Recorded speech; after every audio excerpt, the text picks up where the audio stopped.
And welcome back, folks. Professor Almeida here to show you how to practice for an MTA exam in GMetrix. Now, GMetrix is completely free. You can get to it by visiting gmetrix.net.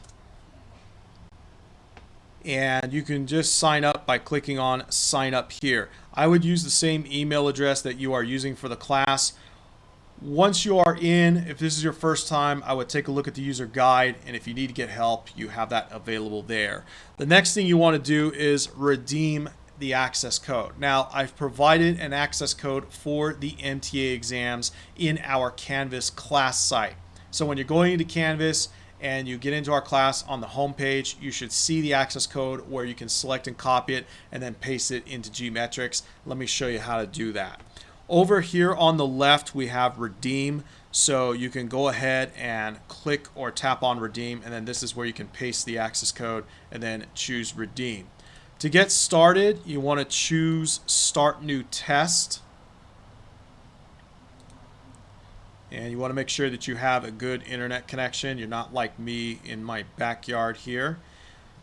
And you should see Microsoft Technology Associate, or MTA. This is what you want. And you'll see there are a number of different MTA exams. So for example, if you are doing Windows Client, you would choose Windows Operating System Fundamentals. If you are doing Networking Fundamentals, you would choose this one here. So let's say I'm doing Networking Fundamentals.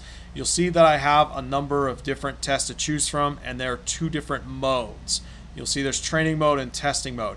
If you are starting out, I would begin with training mode. You don't have a time limit, and you can see what you're getting wrong if you make mistakes, okay? It's not only important to know what the correct answers are, but also why the wrong answer choices are wrong. So begin with training mode, and then when you're ready, do testing mode.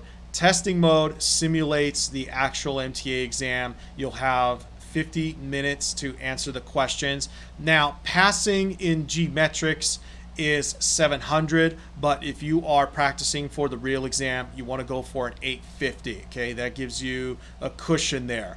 But if you're turning in your GMetrix results as an assignment, you just need to hit 700, and then you'll be good to go. Now, on the live MTA exam, passing there is 70.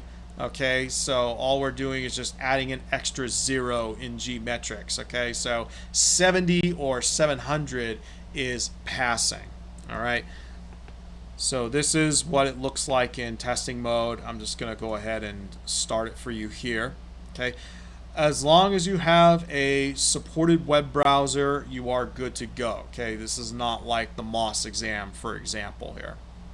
All right, again, you want to make sure you have a good internet connection. You're not like me sitting in my backyard here. Okay, this is what the environment looks like, and that's pretty much all there is to it. All right, again, if you need to ask questions about this, you have our open collab forum. You can also message me privately in Canvas.